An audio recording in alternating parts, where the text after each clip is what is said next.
এই শাখাটা শ্রীলঙ্কান শাখা, অনেকবার অসংখ্যবার শাখাটাকে রিপিট করানো হয়েছে।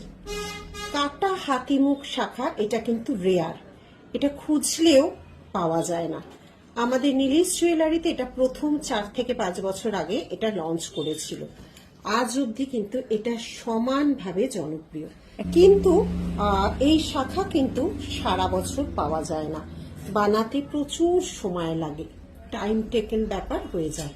এই শাখাটা কার কার কাছে গেছে, কার কার প্রিয়, অবশ্যই জানাবে, কারণ এগুলো ভীষণভাবে কারিগরির হাতের দক্ষতা ছাড়া কাটা হাতিমুখ শাখা ভীষণ অ্যাট্রাকটিভ।